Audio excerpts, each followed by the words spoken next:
Assalamualaikum warahmatullahi wabarakatuh. Pada kali ini saya akan menjelaskan ekosistem kebun pare yang sudah kelompok 8 observasi kemarin, tepatnya di daerah Kebanggan. Kebun pare seperti kebun pada umumnya merupakan contoh ekosistem buatan yang diciptakan oleh manusia untuk memenuhi kebutuhan pangan. Ekosistem ini memiliki komponen biotik dan abiotik yang saling berinteraksi membentuk sebuah sistem yang dinamis. Komponen biotik dalam ekosistem kebun pare meliputi berbagai jenis makhluk hidup, termasuk yang pertama tumbuhan. Ada tumbuhan pare merupakan tumbuhan utama dalam ekosistem ini. Selain pare, kebun juga dapat dihuni berbagai jenis tumbuhan lain seperti rumput dan gulma. Kemudian ada hewan. Berbagai jenis hewan dapat ditemukan di kebun pare seperti yang pertama, jenis herbivora ada ulat, belalang, dan kumbang yang makan daun pare. Kemudian karnivora ada burung pipit yang memakan ulat, omnivora ada semut, dan pengurai ada cacing tanah, bakteri yang menguraikan sisa-sisa organik seperti daun yang jatuh dan bangkai hewan. Komponen abiotik dalam ekosistem kebun pare meliputi faktor-faktor non-hidup yang mempengaruhi kehidupan makhluk hidup di dalamnya, seperti yang pertama ada tanah. Tanah merupakan media tumbuh bagi tanaman pare yang menyediakan nutrisi bagi organisme tanah. Kemudian ada air. Air diperlukan untuk pertumbuhan tanaman pare dan kehidupan organisme lainnya. Kemudian ada suhu. Suhu udara dan tanah mempengaruhi proses fisiologis tumbuhan dan hewan. Kemudian ada cahaya matahari. Cahaya matahari diperlukan untuk proses fotosintesis pada tanaman pare. Kemudian kelembapan. Kelembapan udara dan tanah mempengaruhi pertumbuhan tanaman dan kehidupan organisme lainnya. Kemudian rantai makanan. Rantai makanan dalam ekosistem kebun pare menunjukkan aliran energi dari satu tingkat trofik ke tingkat trofik berikutnya. Berikut adalah contoh rantai makanan yang mungkin terjadi. Yang pertama, produsen. Tanaman pare menghasilkan makanan melalui fotosintesis. Kemudian konsumen satu ada ulat memakan daun pare. Konsumen 2 ada burung makan ulat.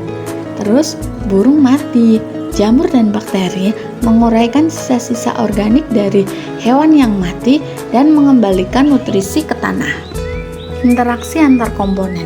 Komponen biotik dan abiotik dalam ekosistem kebun pare saling berinteraksi dan mempengaruhi satu sama lain. Misalnya, tumbuhan pare membutuhkan air, cahaya matahari, dan nutrisi dari tanah untuk tumbuh. Hewan herbivora memakan tumbuhan pare, sementara hewan karnivora memakan hewan herbivora. Kemudian, pengurai menguraikan sisa-sisa organik, mengembalikan nutrisi ke tanah yang kemudian diserap oleh tumbuhan. Hama yang kita jumpai di sana adalah hama keongmas. Keongmas merupakan hama yang rakus dan dapat memakan berbagai jenis tanaman termasuk padi, sayuran, dan eceng gondok. Mereka memiliki cangkang berwarna kuning kecoklatan dan tubuh yang lunak, berwarna coklat kekuningan. Dampak serangan keong. Yang pertama, kerusakan daun. Keong memakan daun tanaman pare menyebabkan lubang-lubang pada daun, mengurangi kemampuan fotosintesis tanaman. Kemudian, kerusakan tunas. Keong juga memakan tunas muda tanaman pare yang dapat menghambat pertumbuhan tanaman dan mengurangi hasil panen. Kemudian, penurunan kualitas buah. Serangan keong dapat menyebabkan buah pare menjadi cacat dan tidak layak dijual. Cara penanganan hama keong.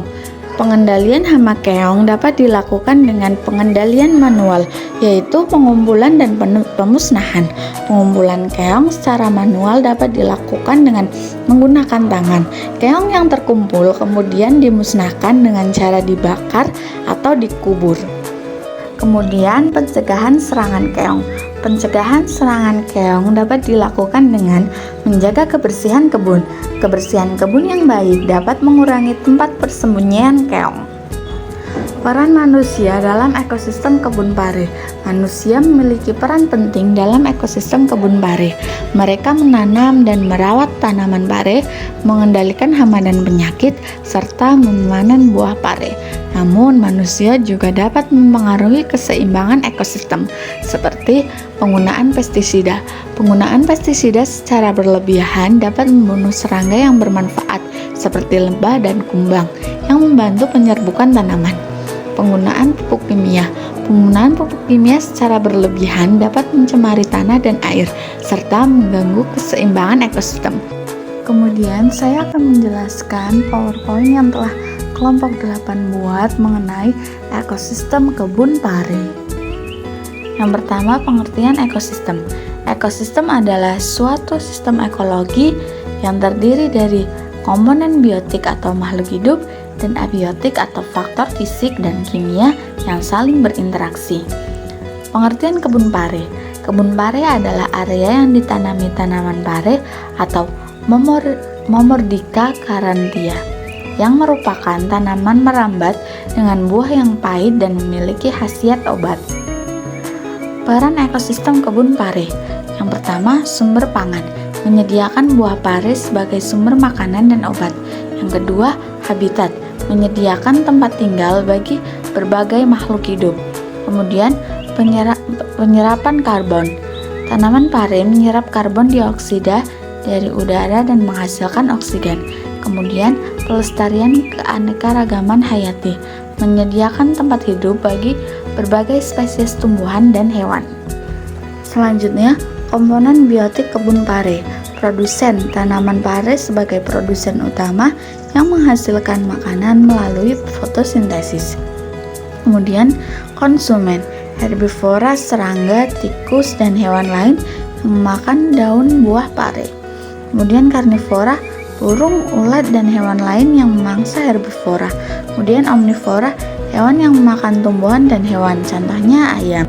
Dekomposer, bakteri dan jamur yang menguraikan sisa-sisa organik dari tumbuhan dan hewan menjadi bahan anorganik. Komponen biotik kebun pare.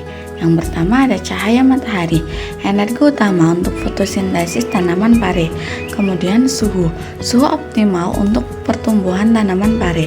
Kemudian air diperlukan untuk fotosintesis pertumbuhan dan kelangsungan hidup semua makhluk hidup. Tanah, media tumbuh tanaman pare dengan kandungan nutrisi yang dibutuhkan. Kemudian udara menyediakan oksigen untuk pernapasan makhluk hidup dan karbon dioksida untuk fotosintesis. Selanjutnya, hubungan antar komponen rantai makanan menunjukkan alur perpindahan energi dari produsen ke konsumen tingkat tinggi. Jaring-jaring makanan interkoneksi antar rantai makanan dalam suatu ekosistem. Siklus matahari, perputaran matahari seperti karbon, nitrogen, dan air dalam ekosistem. Selanjutnya, interaksi dalam ekosistem kebun pare. Yang pertama, kompetisi, persaingan antar makhluk hidup untuk mendapatkan sumber daya seperti makanan, tempat tinggal, dan cahaya matahari. Predasi, hubungan antar predator dan mangsa. Mutualisme, hubungan saling menguntungkan antara dua spesies. Komensalisme, hubungan antara dua spesies di mana satu spesies diuntungkan dan spesies lainnya tidak dirugikan maupun diuntungkan. Ancaman terhadap ekosistem kebun pare. Yang pertama, polusi, pencemaran tanah, air, dan udara akibat penggunaan pestisida dan pupuk kimia. Perubahan iklim, peningkatan suhu, dan perubahan pada curah hujan dapat mengganggu pertumbuhan tanaman pare.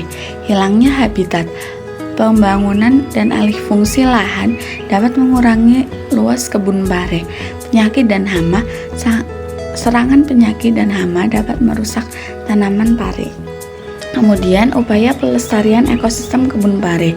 Yang pertama, penggunaan pupuk organik, mengurangi penggunaan pupuk kimia yang dapat mencemari tanah.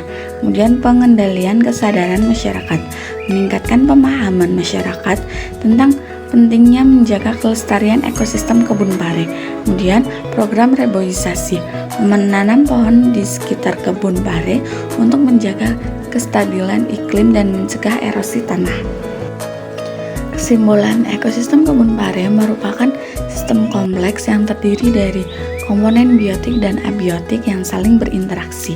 Ekosistem ini memiliki peran penting sebagai sumber pangan, habitat, penyerapan karbon, dan melestarikan keanekaragaman hayati.